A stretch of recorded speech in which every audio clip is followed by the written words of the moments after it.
Hey folks, Doug Blake with Body Design University. In this video today, we're going to talk about the self-myofascial techniques. You're going to find this in chapter 14, page 450 in your textbook. And this comes in sort of the middle of the chapter, talking about flexibility training concepts.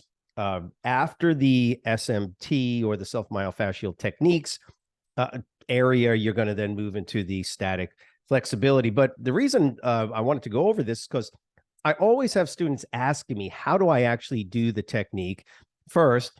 And then I'll have folks show me the way they do their SMR, not SMT. So the SMT is the self-myofascial techniques, and there's multiple ways to do self myofascial release, or the point compression type of modality that's used to relax and reduce the overall stimulation of overactive muscles. And so the SMT techniques are in this area, but students will ask me, well, how do I actually do SMR, which is the self-myofascial? Now, some folks will use the term release. So SMR meaning self-myofascial release. And what NASM does, they use the term rolling. They use the actual specific modality. So SMR in chapter 14 is self-myofascial rolling. So just so there's no confusion, the actual techniques themselves, whichever type of equipment you're using, foam rollers, as NASM will tell you, is probably the most popular. We see it all the time. But again, I'm asked, well, how do you do it correctly? And then I'll watch people doing it. And you've seen people doing this, right? SMR or foam rolling, right? And they sit there and they treat their bodies like they're kneading bread, like they're dough, right? And they're moving their body and squeezing over. And you've seen this, people have put it under their hamstrings and they're rolling back and forth. And just as an aside, it's unfortunate that the term roller, like a foam roller, is called a foam roller, because people make the mistake of thinking that the term or what it is called is the technique, and it's not. Okay, so just keep in mind, and especially when you go through this in the real world, when you're actually doing this on yourself or with your clients, you're not rolling. All right, even if you're using I like to use like a tennis ball, for instance, or any type of firm piece of equipment that allows you to put that piece of equipment on a muscle and do a little bit of gentle pressure. But the one thing you don't want to do is roll it. Isn't that ironic? Well, to do it correctly, I'm not saying rolling is necessarily bad or dangerous, but it can cause some problems. And so foam rolling, or SMR, self-myofascial rolling, as a technique should be done with one kind of thing in mind. Okay. And NASM speaks to this, and I'm just going over it with you so you get a better appreciation for exactly what it is they're talking about. And the goal is to, wherever the muscle tenderness, or what would be called a knot, and this, like you get knots up in your traps and you get all that tension back there, or you feel an area in your hamstrings or your quad or whatever the case is. A lot of folks get it, for instance, in their calves. I know lower back areas. Those areas do not need to be rolled like you're rolling, dough. Okay, that's not what you want to be doing. What you're supposed to basically do, or what is most effective, and what the research basically tells us, is that what you do is what's called point compression. And that means that you're using the foam roller or the ball or whatever it is that you're using that to apply directed point pressure into the muscle. Okay. You've already learned, if you've gotten to this point, you've already read through, and that's why it's a good idea to perhaps go to the beginning or parts of this chapter that speak to the concept of flexibility training in general.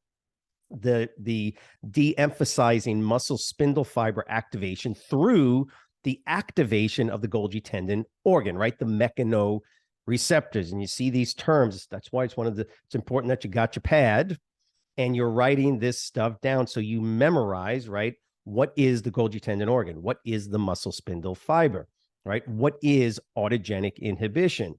You need to know these things, or at least you should get a pretty good idea, just kind of like this, right? When you hear these terms, because when you see it on a test, you want to be able to, kind of hit the answers pretty quickly and pretty confidently because you've memorized the material. So when you go back and you're looking at the muscle spindle fibers, Golgi tendon organs, that's what is in play when we talk about SMR, right? The rolling techniques themselves. And of course, on page 450, if you look down here, figures 414, 15, and 16 are just different, couple of different techniques. I know, for instance, lots of athletes like to use the stick handheld roller. Again, I see it all the time. I watch Olympic athletes do this.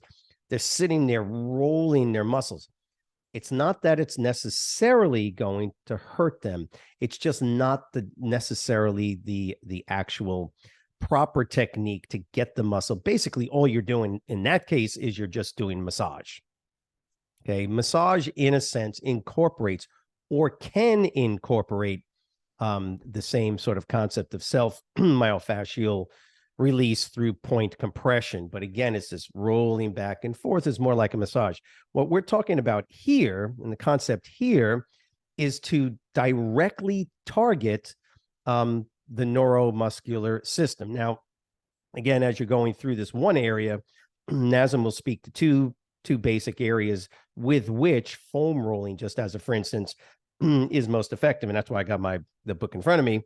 And if you look at figure 1417, they'll give you a brief explanation of the mechanical and then the neurophysiological reasons why foam rolling relaxes a muscle. Take a step back. The whole point of this, right? The whole point of this is when you're actually using the technique is to get, listen, overactive muscles. You've already gone through this. You've seen and read overactive, underactive, right? What do you do with overactive muscles to correct imbalances between agonist and antagonistic muscles? Well, the overactive muscles are just receiving too much neurological stimulus for whatever reason, okay?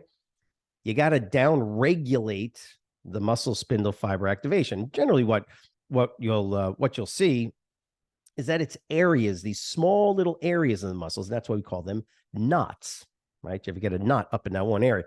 Somebody will put their elbow into your traps, and it's like, whoa, you can feel it. And it's that one little area. Well, you could call it an adhesion.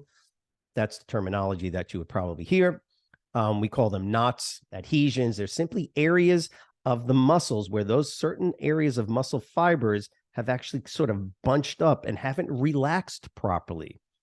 That can create over time becomes a chronic condition where the muscle itself or group of muscles performing similar functions, synergists, okay, all start to shorten and they tense up a little bit, all because of these little areas within the muscle that have bunched up and sort of gone into this shortened state. The entire muscle then starts to go into a shortened state. It's one of the reasons why we see these scenarios come up where we have muscle imbalances, right? As those muscles start to shorten, the antagonistic muscles, they don't know what to do, right? They're going to go along for the ride, and they become weaker, and then they lengthen, they become underactive, hence the whole concept. Self-myofascial release, self-myofascial rolling, the self-myofascial techniques all basically have one thing in common, and that is to take overactive muscles or even mildly overactive muscles that have these adhesions or knots in them and get them to release those knots, adhesions, so that the muscle gets to its normal physiological length, right? Without these little areas of tenderness and sort of compaction and high level of tensile activity. Okay, trying to think of the best way to say that. So with that said, this area right now that you're going to go through, it's very helpful when you're reading it to keep in mind that from the testing perspective, because that's what you're interested in, is passing the exam. From the testing perspective, to look at certain areas on these pages, 451, 450, and kind of understand what the mechanical effects are, what the fascial system is. Remember, I've said this in many other videos. Always look at the sidebars for these particular concepts or words and memorize what they mean and how they work within the sort of concept of that area of the chapter itself. So in this case, you have fascial system, the mechanical effect, pretty straightforward, simple to understand. My recommendation is that you look at figure 1417 and just get an idea of what they're trying to explain to you. That the issue with an overactive muscle and why you would use SMR, for instance, is to do two things: is to reduce the overactive neurological activity by these two specific mechanisms. One is the mechanical. So basically, when you push and compress, gentle compression, the fascial system, right? That's that connective tissue material that surrounds muscles, in and around muscles, particularly entire muscle bellies, and separates them from other muscles, decreasing the neurological stimulus by compressing the local myofascia, which, as they put in quotes, relaxes the tissues, increases blood flow, yada, yada. Makes sense. It's sort of intuitive. If I compress the muscle, there's going to be a stimulatory effect that's going to bring blood into the area that should mechanically allow fascia, which is collagen-based material anyway, and the collagen gets all bunched up. Those proteins are have a sort of linear, almost net-like look to them, and they get bunched up, and those fibers can then be pulled and squeezed and brought back into a normal linear or net-like pattern that allows for proper functioning of the muscle in which they cover. That's the mechanical. And the neurophysiological part of it is to reduce, again, neurological stimulus to the muscle, get it to lengthen up, relax a little bit. Compression, for instance, when you do it now, SMR, may influence tissue relaxation and pain in the local, listen to this, surrounding tissues by what? Stimulating local mechanoreceptors. Now, they throw in pain receptors as well. And keep in mind, the whole point behind SMR, compression, point compression, anything like this, is to stimulate the what? The Golgi tendon organ, which is one of the two, basically the two mechanoreceptors that we talk about in flexibility training. If I can turn on, get the GTOs to become active, what do? They basically tell the muscle spindle fibers to relax, right? We've gone over this in a number of videos. You've read through it. I will tell you this: if you can get this over and over and over in your brain, if you can understand this concept of what's known as autogenic inhibition, you got a lot under your belt, okay, when it comes to answering some of these questions. And they do ask a fair amount of questions from these particular chapters. So what are we looking for with all of this really good material? A little complicated in the way they word it, but it all comes down to the same thing: activate the GTO, destimulate the muscle spindles. Because what's happening in an overactive muscle? Remember, muscles themselves are receiving constant neurological stimulus, not just by, but mainly by muscle spindle fibers. That's what keeps you in a state of tonus, right? Keeps your muscles in a partially contracted state when they're not being asked to curl a dumbbell. So the bicep is always in a partially contracted state from what? Muscle spindle fibers. As long as muscle spindle fibers are working, they're always telling muscles, even if I'm just sitting here relaxed, right, bleh, like this, my muscle is stimulated. It is in a partial state of contraction, always. Okay, that is because of muscle spindle fibers. And the GTOs are there to, as needed, tell the muscle spindle fibers to kind of, de-stimulate, so to speak. And so that's all we're talking about here. The whole point of SMR, or self-myofascial rolling, using a foam roller, for instance, is to simply activate the GTOs. If you keep that in mind, now you can understand. I'm going to just go through here real quick. They give you a bunch of different exercises. You know how to do this. You could read the technique part of this. But the idea and what they want you to understand here, then most folks will just bypass the technique component or the technique area when they go through these exercises. I would recommend that you actually read it, so you understand that quite often in these technique boxes, they'll give you a little bit of information that you'll see on the test. This is another reason why I wanted to go over this with you. I've had one student in particular told me he took the test and he failed it, and he didn't understand progressions and regressions. Does that sound familiar? Well, now look, there's progressions and regressions in every phase of basically every phase of the OPT model. So there's stabilization and balance progressions and regressions, endurance training, resistance training, even in flexibility training. So perfect example is on page 453. 453, the SMR for the hamstring. So self-myofascial rolling for your hamstrings.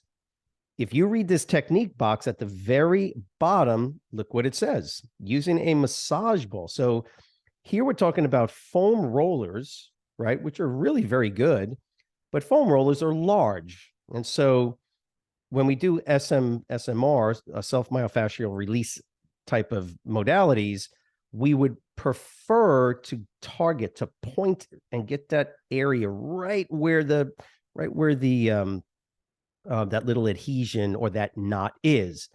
The closer you can get directly to the knot and put a little bit of pressure on it, the greater the GTO activation is going to be to release those overactive sort of muscle spindle fiber areas. Okay.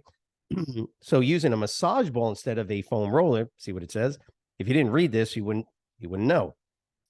If you wanted to progress, right? If you wanted to progress from foam rollers, what would you do? You would use something that's smaller and more directed to a smaller area of the muscle. It's kind of like using my entire palm of my hand to press down on the entire bicep muscle, right? That's good. And if I put enough, if I apply enough, gentle but firm pressure on my bicep and hold it there for about 30 seconds, that's their recommendation.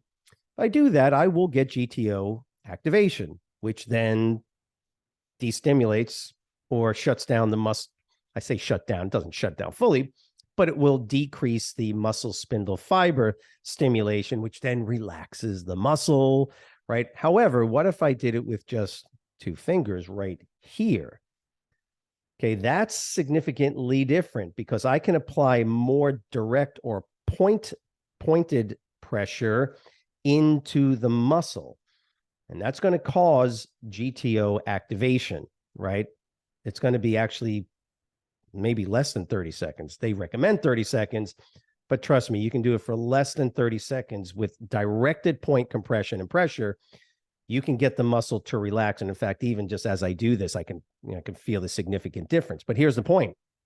In general, the muscles don't have trigger points, right, all over the muscle. It's generally like right there. I mean, that's where it's right. You ever get that in certain areas, like in your delta or your trap?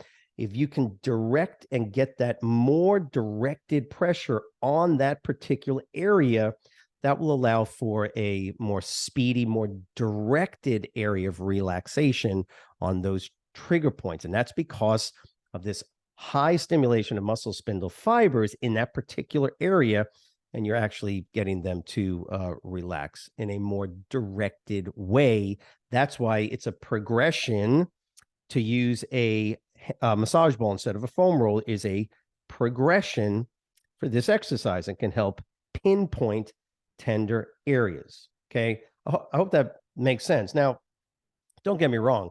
It's not necessary to memorize every type of exercise. It's not a bad idea to kind of keep in mind that for actual use outside of the testing components, use these for yourself and your clients. Just be very careful. right? And as you move through the rest of this chapter, they do give you more information. I will say that as you get to the end of the SMR part of this, when you're on page 456, they give you tables 14.3 and 14.4. I'm not going to say to memorize this. Okay. Again, depends on how much time you have. The type of questions that they would ask would be more medical, sort of medical based with contraindications. And that's why these are fairly important areas to kind of know and understand. I would say that if you are going through this and you're not comfortable or confident, then for sure use the standard technique that I recommend, which is just read, write, recite, redo the tables, create the table yourself, write it down over and over. And you will then be able to memorize a little bit better the material on here. But again, the point of the video specifically is to talk about the SMR, or self-myofascial rolling, and the techniques that go along with that and why it is so important to use it. Keep in mind, SMR, overactive muscles. You don't do SMR, technically you shouldn't be doing SMR on underactive. So if it's your hamstrings, now I'll give you a great example. I like to do, I think they have it in here. Yeah, there it is. Adductors. I would say this, that because when you look at your hips, there's basically 4 quadrants. There's the anterior, which would be the quadriceps, hip flexor areas. There's the lateral aspect, right, the TFL. If you wanted to look at it without flexed hips, the posterior, right, your gluteal group, the rectus spinae, if you want to look at that. And then the one area that I know personally, for me, gets very tight, overactive, are the adductors, the inner thighs. This is a great exercise. I highly recommend that with your clients or with yourself, you use SMR, this rolling technique, on that area. Now, this is one of those cases where I use a foam roller. I'm not going to use a smaller ball in here, because just it can be very tender on your adductors. And so this is just one of those classic examples of where you will actually use some of these techniques directly right from the book while you're reading it. You're going to be doing this. You're probably doing it already. You might already be doing it with clients. Okay, but adductors tend to be overactive. Okay, just keep that in mind. Okay, another couple of things. Remember, 30 seconds, point compression, about 30 seconds is what deactivates the muscle spindle fibers, because of, and this is where it gets confusing, activate the GTO, deactivate the muscle spindle fibers. Activate the GTO, de-emphasizes muscle spindle fiber activation. The muscle should relax. Areas of adhesions or trigger points, best if they are targeted directly. If you feel one area, right, in your quad, one area in your calf, one area in your back, in your traps, better to do point compression on those areas, but it's the same concept.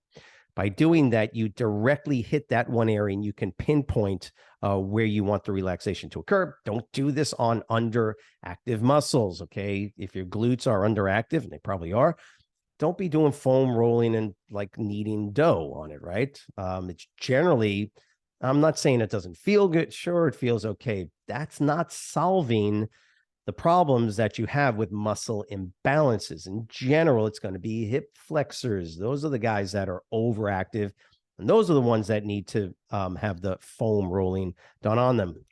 As always, I hope this is helpful. You can always just leave comments below. Make sure that you subscribe to the channel itself, hit the notification bell, and for sure, head on over to our Facebook group if you have not done so. If you need more, sort of more direct information on how to pass the NASM exam, like if you want really more in-depth explanation of the particular chapters, the chapter reviews, as well as practice exams, direct connection with myself. If you have any questions, then for sure, click on that link below. Our exam prep is specifically designed to take you basically from start to finish to pass the exam on the first attempt, if it is your first attempt, or whatever attempt you're on. We are here to help you out at Body Design University. Let us know how we can be of assistance, and have a great weekend. And we'll see you next week. Thanks.